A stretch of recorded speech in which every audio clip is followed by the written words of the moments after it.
For a little while there, Georgiou was in vintage imperial majesty, mother of the fatherland, overlord of Vulcan, dominus of Kronos, Regina Andoria, Philippa Georgiou Augustus Euphonius Centaurus. Mode. What's up, Trek Nation, and welcome back to After the Snap. I'm your host, Tasha Pierce, and today we learn just how much can be packed in a cold open. Just keep watching.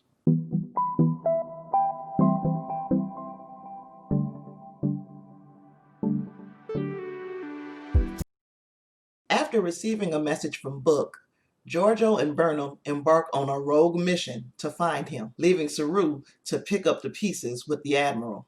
Meanwhile, Stamets forms an unsuspecting bond with Adira, and that is the synopsis for this week's episode, which is Scavengers. It is directed by Douglas Arniokoski. I think I said that right.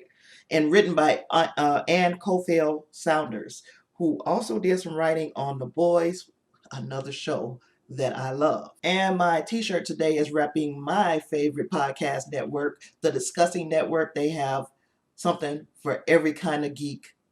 Every kind of geek, you'll find something there.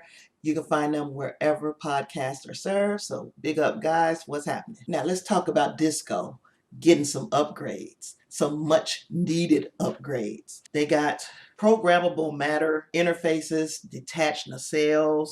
They got those comm badges that do everything. And they're now serving as the intergalactic rapid response vessel.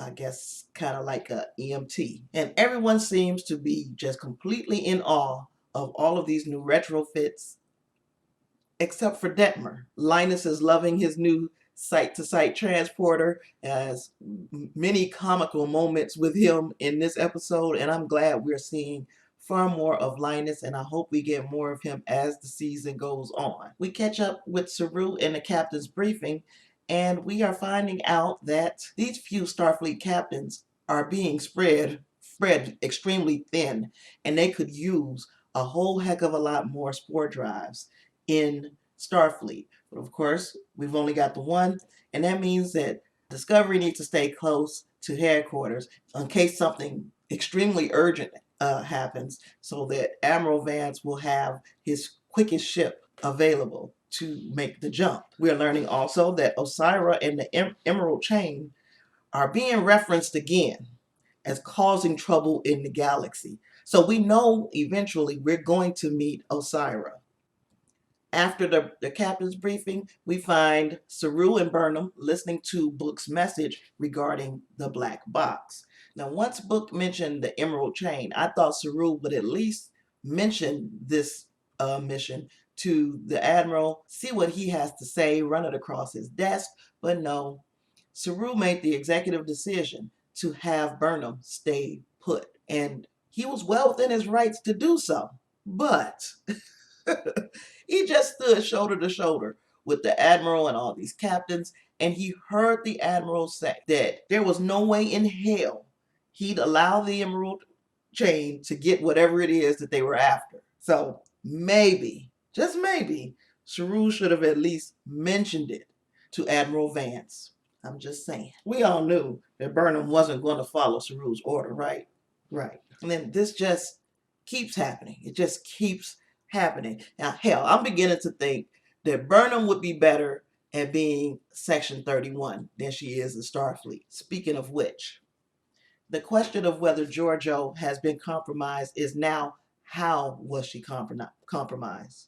She's having these blackouts and visions of Prime Georgiou's death, and they're making me wonder whether the longer that she's in our quantum reality, the more she becomes our reality's Georgiou. Now that's crazy because we didn't see this type of transformation with Mira Lorca, or did we? I'll have to go back and take a look at his greatest hits, but I'm almost positive that he was the same Terran asshole through and through. Now, another alternative is that Kovich did do some type of hocus pocus to her during her debriefing. As I said in the Who is Kovich video, We really need to keep our eyes on Georgia. But back to Burnham in the black boxes. Hearing that Burnham has 2 black boxes and both of those boxes stop recording at different times, it throws a big bucket of antimatter on the concept that the burn was a simultaneous event. And you telling me in 1 year she's found evidence that Starfleet hasn't found in a century? Now I'm side-eyeing the whole organization from the top down. I mean, that doesn't make the least little bit of sense. And I haven't forgotten that we still haven't got an answer about the 2 ships that we learned about in episode 1, That Hope Is You. Who is on those ships and what is their mission? But anywho, Saru said no, Burnham said aye, and in the very next scene, she's plotting with Georgiou. The very next scene. And initially, Georgiou was being the voice of reason. And then she admitted, you had me at unsanctioned mission. And most of this, in fact, all of this occurred in the 8-minute cold open. That's a lot. That's a lot of stuff that happened in 8 minutes in the cold open. But with that being said, the pace of this one didn't wear me out. I'm gonna hear some random shit. Tilly's scene with Grudge made me chuckle. Did you eat her? Georgiou and Burnham are looking for 24th century self-sealing stem bolts, which is a very nice nod to DS9 and Voyager. Now, there was never any doubt that Book would be rescued and that this would be Georgiou's mission. She did not disappoint, except for when she was malfunctioning. While Michael Burnham was off being a renegade,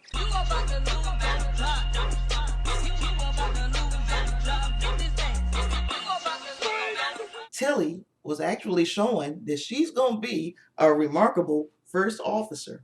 Yes, I am calling it. I believe that Tilly is going to be Saru's choice. I mean, who else could it be? But yes, Tilly is going to be Saru's choice for first officer, since he could not rely on Michael Burnham to do the job up to Starfleet expectations. We saw her in control. She delegated tasks. She gave advice to Saru that was both valuable and hard to give. At this point, she's ready. We are seeing Tilly stepping into command, and I like it. I'm ready for it. I think she's ready for it. This is a far cry from the unsure Tilly that we saw in the first season, and at the beginning of this season. She kind of walked on eggshells, but I believe that was because nobody knew what they were going into, and that trepidation was being magnified by the bully that was on the ship, which was Georgiou. And Georgiou is having her own set of problems right now, and I really want to just, we need a whole video just to speculate on what's going on with Georgiou, and we will do that. We will do that. I'm glad the inevitable tension-breaking kiss between Book and Burnham was comically delayed by Linus. And I'm also glad that Book still went for it anyway after Linus, stopped blocking. Now remember what we used to call cowboy diplomacy. That was what we would say about Kirk. And it was also what Picard would say when he said, we cannot afford cowboy diplomacy in their era. We're seeing a point where old-fashioned diplomacy is no longer working for this Federation. Burnham would have probably been given the go-ahead had Saru just asked the Admiral. But she had also betrayed Saru one time too many. This is the last time that he could accept her I'm sorry. She'd rather ask, for forgiveness than permission. He relieved her of her first officer duties, and she looked relieved. I think the scene of her removing that comm badge spoke volumes. She is no longer connected to Starfleet in the formal sense, and I think she'll have far more to offer Discovery and the Federation by working from the outside. Now, don't for 1 minute think that I forgot about Adira. She, because in universe, she's still using that pronoun. So She has found an ally in Stamets.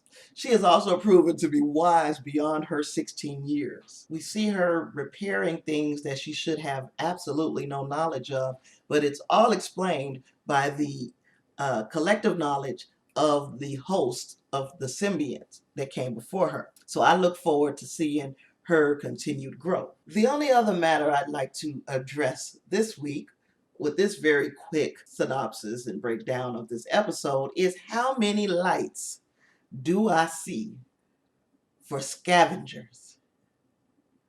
There are 3 lights. That's right.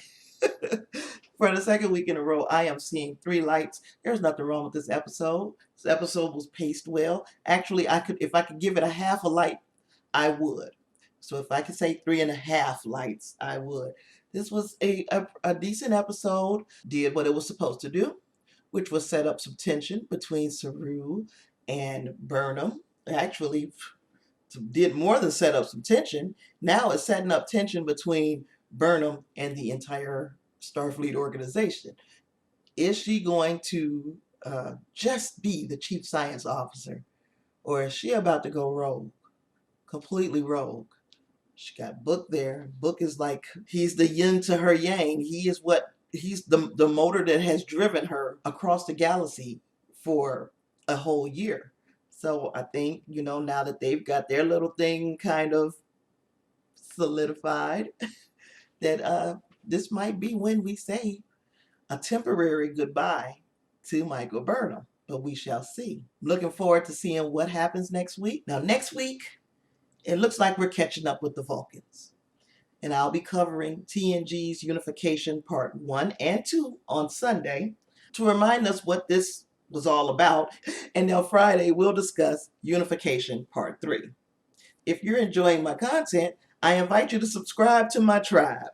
I drop 2 videos a week and would love for you to be a part of them. And with all that being said, I've got nothing else. Until next time, please live long and prosper. Peace. So if you're enjoying my content, I invite you to subscribe.